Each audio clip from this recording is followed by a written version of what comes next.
नमस्कार दोस्तों, आपका हमारे चैनल में स्वागत है। आज के मेरे वीडियो का विषय है कि भगवान श्री कृष्ण ने बताया बुढ़ापे में किस प्रकार सुखी रह सकते हैं।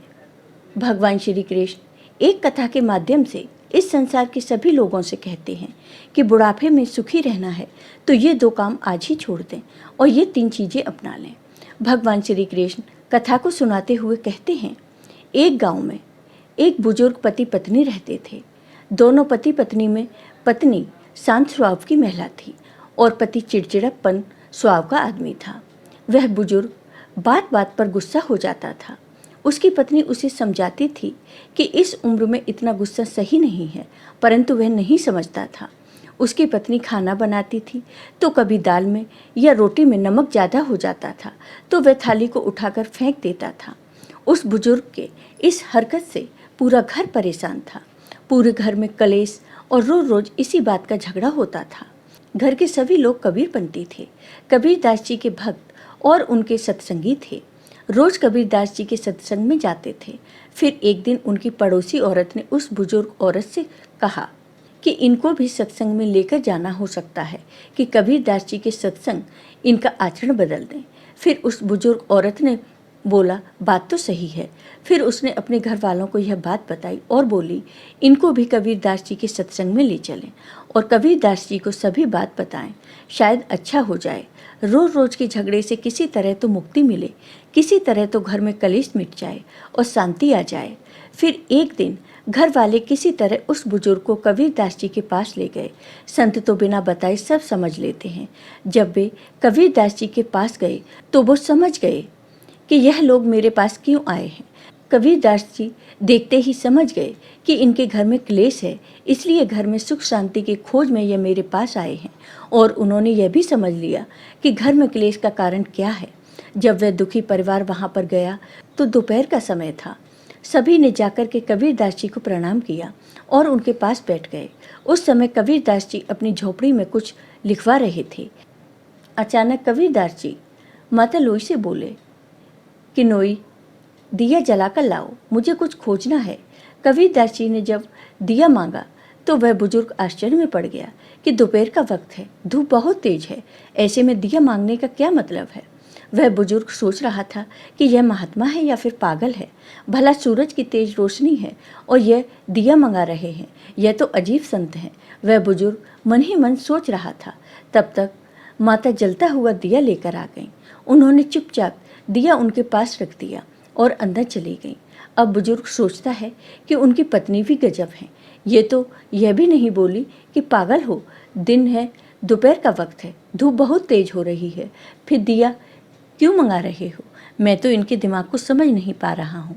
यहाँ कहाँ आ गया पागलों के गांव में। यह साधु तो सचमुच पागल है। यह साधु तो पागल है ही। सबसे बड़ी पागल और मूर्ख तो इसकी पत्नी है। यह पागल मेरे घर में शांति लाएंगे, यह मेरे घर के क्लेश को खत्म करेंगे, यह मेरे बुढ़ापे को ठीक करेंगे। उसके मन में प्रश्न पर प्रश्न चल रहे थे, परंतु उसने उस वक्त कुछ नहीं कहा और गुस्से में बैठा रहा। कबीरदास जी ने उसके मन की बात समझ ली कि यह गुस्से से तिलमिला रहा है और हमें पागल कहता है। उन्होंने यह भी जान लिया कि गुस्सा इसे इसलिए आ गया है कि मेरी पत्नी ने एक भी प्रश्न मुझसे नहीं पूछा। इस बेवकूफ़ी के लिए वह हमसे लड़ी क्यों नहीं। कबीरदास जी सब समझ गए, परंतु बेपरवाह होकर दिया की रोशनी में लिखते रहे। वह बुजुर्ग आदमी बड़बड़ाता रहा। अपने बच्चों से बोला कि यह पागल हमारे घर में जीवन में शांति देगा। हद हो गई, चलो यहाँ से। मैं एक पल भी यहाँ पर रुक नहीं सकता। यहाँ से जल्दी चलो, मुझे नहीं रुकना यहाँ। मुझे इससे ज्ञान नहीं चाहिए। फिर उस बुजुर्ग को बड़बड़ाते हुए कबीरदास जी ने सुन लिया तो उन्होंने कहा, क्या बात है बाबा, कोई तकलीफ है क्या। फिर वह बुजुर्ग आदमी बनावटी हंसी हंसते हुए बोला, नहीं नहीं संत जी, कोई तकलीफ नहीं है। आपके दर्शन करने आए थे सो हो गए, अब हमें घर जाना है, इसलिए हमें आज्ञा दीजिए। कबीरदास जी बोले, अरे भाई, तुम हमारे पास आए हो, हमारे मेहमान हो, बिना अतिथि सत्कार के कैसे जाओगे। उन्होंने माता को बुलाए। माता जल्दी आईं और हाथ जोड़कर खड़ी हो गईं। कबीरदास जी बोले, यह बाबा थोड़ी जल्दी में हैं और यह जाना चाहते हैं, जल्दी से 2 गिलास दूध लेकर आओ। फिर उस बुजुर्ग ने मना किया, अरे नहीं नहीं संत जी, घर से खाना खाकर आए हैं, दूध की कोई ज़रूरत नहीं है। परंतु कबीरदास जी बोले, आप हमारी कुटिया में पहली बार आए हैं, बिना अतिथि सत्कार के कैसे जाओगे? फिर वह बुजुर्ग चुप हो गया। माता बिना कुछ बोले और बिना कुछ पूछे अंदर गईं और 2 गिलास दूध लेकर आ गईं।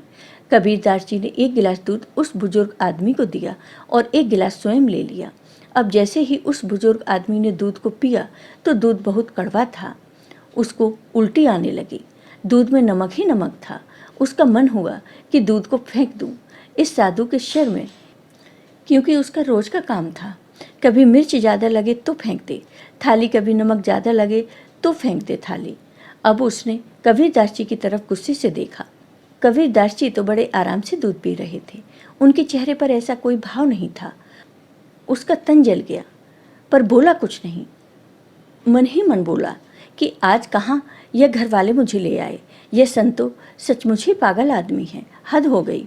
गिलास को एक तरफ रख दिया और कबीरदास जी से बोलने लगा, संत जी, अहो भाग्य मिले, अब हम चलते हैं। कबीरदास जी बोले, शायद तुम कोई परेशानी लेकर आए थे। तुमने अपने आने की वजह तो बताई ही नहीं। ऐसे कैसे जा रहे हो? कोई दुख हो तो बताओ, शायद हम कोई हल निकाल सकें। बुजुर्ग बोला, अरे संत जी, रहने दें आप, क्या हल निकालेंगे? आए तो हम दुख लेकर ही, परंतु अब जा रहे हैं। हम सब देख लिए, तुम्हारे बस की बात नहीं है। कबीरदास जी बोले, अरे जब दुख लेकर आए थे तो बताने में क्या हर्ज है? आखिर बताओ तो सही, हो सकता है कुछ समाधान हो जाए। बुजुर्ग बोला, चलो पूछ ही लेता हूँ, लेकिन मुझे लगता नहीं कि तुम्हारे पास मेरी तकलीफ का कोई हल होगा। कबीरदास जी ने बार बार पूछा तो बुजुर्ग आदमी ने कहा, सुनो, मेरे घर में कोई भी मेरी इज्जत नहीं करता। सब मुझे हीन दृष्टि से देखते हैं। कोई मेरी बात नहीं मानता। सब अपनी अपनी चलाते हैं। बड़ा क्लेश और अशांति है। मैं अपने घर में शांति और समृद्धि लाना चाहता हूँ, इसलिए आपके पास आया था। परंतु आपकी मूर्खता देखकर मुझे पक्का विश्वास हो गया कि आपके पास मेरी तकलीफ का कोई समाधान नहीं है। मेरे घर में शांति लाने के लिए आप कुछ भी नहीं कर सकते हो। कबीरदास जी मुस्कुराए और बोले, हम जानते हैं तुम्हारे घर में अशांति और क्लेश है और हमने तुम्हें हल भी बता दिया, परंतु शायद अभी तक तुम समझ नहीं पाए। जब कबीरदास जी ने ऐसा बोला तो बुजुर्ग आदमी बोला, वाह, कमाल की बात है, आपने हल भी बता दिया, परंतु जब से हम आए हैं तब से आपने तो एक शब्द तक नहीं बोला, फिर कैसे हल हो गया? कबीरदास जी ने बोला, सुनो, ध्यान करो, जब तुम आए थे हमने तुम्हारे सामने ही अपनी पत्नी से जलता हुआ दिया मंगाया था कि नहीं? फिर उस बुजुर्ग ने कहा, हाँ मंगाया था। तो कबीरदास जी बोले, हमारी पत्नी ने जल्दी हमारी आज्ञा का पालन किया और बिना कुछ पूछे और बिना कुछ बोले हमारी आज्ञा का पालन करते हुए जलता हुआ दिया लेकर आई।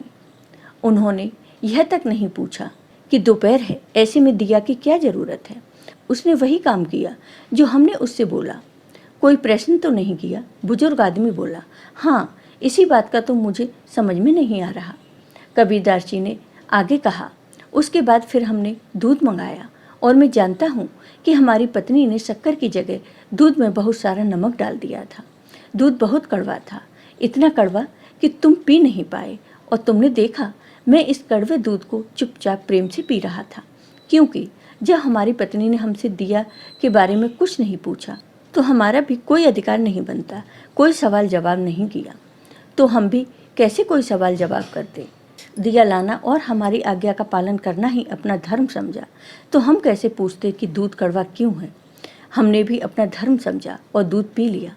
जिस तरह उन्होंने कोई प्रश्न नहीं किया उसी तरह हमने भी कोई प्रश्न नहीं किया। इससे क्या समझे?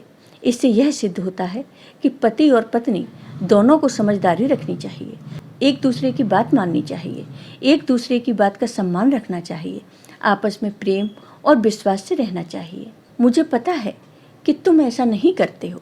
कबीरदास जी बोले, ध्यान रखो, गलती सबसे हो जाती है। आज गलती से दूध में शक्कर की जगह पर नमक डल गया तो हमने पी लिया, चुपचाप बिना कुछ बोले। तुम्हारे घर में अशांति का कारण यही है। तुम 2 चीज़ों से बहुत परेशान हो और उसी के कारण घर में अशांति और कलेश है। कबीरदास जी बोले कि बुढ़ापे में जो इन 2 चीज़ों को त्याग देता है वही सुखी रहता है। कबीरदास जी ने बताया कि यह 2 चीज़ें हैं, स्वाद और गाली। बुढ़ापे में सुखी रहने के लिए जरूरी है कि हम स्वाद और गाली को छोड़ दें, तो घर में शांति रहेगी और बुढ़ापा चैन से कटेगा। हमें समझना चाहिए कि घर में जो महिला खाना बनाती है कितने भाव से और मन से और मेहनत से खाना बनाती है। गर्मी हो या सर्दी, जो भी परिस्थिति हो, वह समय पर बड़े भाव से खाना पकाती है और हमें खिलाती है। कहते हैं कि राग रसोई पागड़ी कभी कभी बन जाए, कभी गलती से हो सकता है कि नमक ज़्यादा हो जाए, मिर्च ज़्यादा पड़ जाए, तो क्या हमें उस भोजन को, उस अन्न को फेंक देना चाहिए? नहीं, हमें यह समझना चाहिए कि जिस स्त्री ने, तुम्हारी पत्नी ने या तुम्हारी पुत्र वधू ने इतनी मेहनत और भाव से खाना बनाया है, तो हमारा धर्म है उसको ग्रहण करें। और गलती से नमक मिर्च ज़्यादा हो गई हो तो भी कोई बात नहीं, हमें उसकी प्रशंसा करते हुए खाना ग्रहण करना चाहिए। अगर हम ऐसा करते हैं तो दूसरे दिन वह और मन से खाना बनाएगी। और यदि हम ऐसे में थाली फेंक मारते हैं तो सोचो उसके दिल पर क्या बीती। क्या उसके मन में तुम्हारे लिए कोई सम्मान बचेगा? नहीं, यह उस स्त्री का और अन्न का, दोनों का अपमान है। हमें यह अपमान नहीं करना चाहिए। जहाँ भोजन और स्त्री का अपमान होता है, उस घर से माता लक्ष्मी और सुख शांति चली जाती है। इसलिए भूल कर भी ऐसा नहीं करना चाहिए। कबीरदास जी कहते हैं, इसलिए दो चीज़, स्वाद और गाली, हमें छोड़ना चाहिए। जैसा भी मिले भगवान का भोग समझकर ग्रहण करना चाहिए, तो बुढ़ापे में कोई दुख नहीं होगा। स्वाद और गाली दोनों ही बुढ़ापे में दुखदाई होते हैं। अब उस बुजुर्ग को पूरी बात समझ में आ गई कि मेरे घर में अशांति क्यों बनी हुई है। उसने दोनों हाथ जोड़ लिए और कबीरदास जी से क्षमा मांगी और बोला कि मैं अज्ञानी हूँ, पता नहीं मैंने क्या क्या समझा आपके बारे में। मैंने जो अनुचित वचन बोले हैं, आप मुझे उदारता और विशालता दिखाते हुए क्षमा करने की कृपा करें। आज से मैं ऐसा कभी नहीं करूँगा। फिर कबीरदास जी ने उसको क्षमा कर दिया और बोले, आज और इसी वक्त यह संकल्प लो कि स्वाद और गाली को यहीं छोड़कर जाओगे। फिर आगे कबीरदास जी बोले कि सुनो, यदि बुढ़ापे में सुखी रहना चाहते हो तो इन दो चीज़ों का त्याग कर दो। और मैं अब तुम्हें जिन तीन चीज़ों को बता रहा हूँ, इन तीन चीज़ों को हमेशा अपने साथ रखना, तो बुढ़ापे में कभी कोई दुख नहीं होगा। बुजुर्ग बोला, मैं आज से ही स्वाद और गाली को छोड़ता हूँ। लेकिन वह तीन चीज़ें कौन सी हैं संत जी, जो मुझे साथ रखनी है? कृपया बताने की कृपा करें। कबीरदास जी बोले कि जिनका जीवन अनुशासित होता है, सफलता उनके दरवाजे में आती है। मनुष्य का जीवन तभी सार्थक बनता है जब वह अपने कार्य और जिम्मेदारियों के बीच संतुलन बनाए रखे। यह जीवन का वह पड़ाव है जहाँ हर आदमी सुख और आराम की जिंदगी जीना चाहता है। इस पड़ाव में खुशियाँ पाने के लिए व्यक्ति को बुढ़ापे तक इन तीन चीज़ों का साथ नहीं छोड़ना चाहिए। इसे समझना बहुत ही जरूरी है। पहली बात, धन का सदुपयोग। धन ऐसी चीज़ है जो अपना और परायों के बीच का फर्क समझा देता है। जब तक आपके पास पैसा है, रिश्ते नाते सब जगह आपको पूछा जाएगा, परंतु जब धन नहीं होता है तो अपने भी साथ छोड़ देते हैं। यह दुख तब और बढ़ जाता है जब व्यक्ति ढलती उम्र में हो। इसलिए महापुरुषों ने कहा है कि धन का सदा सदुपयोग करना चाहिए। पैसों की बचत करेंगे तो बुढ़ापे में आपको किसी के सामने हाथ फैलाने की जरूरत नहीं होगी। साथ ही ध्यान रखो, संपूर्ण धन पर कुंडली मारकर बैठ जाना भी बुढ़ापे में दुखदाई है। दूसरी बात है अनुशासन। अनुशासन और अभ्यास से ही आत्मविश्वास पैदा होता है। जो लोग अपना हर काम समय पर करते हैं, अपनी दिनचर्या को अनुशासित ढंग से जीते हैं, उन्हें कभी किसी पर निर्भर नहीं रहना पड़ता। वे अपने हर लक्ष्य को प्राप्त कर ही लेते हैं। शुरुआत से ही व्यक्ति को अपने काम को सही समय पर और सही तरीके से करने की आदत हो तो उसे बुढ़ापे में कोई दुख नहीं सहना पड़ता। समय पर और ऋतु के अनुसार खान पान, सही समय पर सोना जागना, व्यायाम वह हर कार्य निश्चित समय पर करना चाहिए, जो अच्छी सेहत के लिए बहुत जरूरी है। अनुशासन का साथ कभी नहीं छोड़ना चाहिए। बोला गया है कि जिनमें अकेले और अनुशासन से चलने के हौसले होते हैं, एक दिन उनके पीछे काफिले होते हैं। तीसरी बात, मददगार। कबीरदास जी कहते हैं, जब व्यक्ति किसी निस्वार्थ भावना से मदद करता है, वह जीवन में कभी उदास और परेशान नहीं रहता। दान और दया ही सबसे बड़ा धर्म है। आपकी आज की मदद आपके कल को स्वार्थ है। बुढ़ापा सुख और शांति के साथ व्यतीत होता है। मदद के लिए अपने हाथ हमेशा खुले रखने चाहिए। कबीरदास जी की बात सुनकर वह बुजुर्ग बुढ़ापे में सुखी रहने का मूल मंत्र सीख गया। उसे बड़ी खुशी हुई और खुशी खुशी अपने घर चला गया। कबीरदास जी की वाणी को उसने अपना आधार बना लिया और थोड़े ही समय बाद उसके घर में सुख शांति आ गई और बुढ़ापा सुख और चैन से गुजरने लगा। तो दोस्तों, कैसा लगा आपको ये वीडियो? कमेंट बॉक्स में कमेंट करके ज़रूर बताइए। साथ ही मेरे वीडियो को ज़्यादा से ज़्यादा शेयर करिए। धन्यवाद दोस्तों।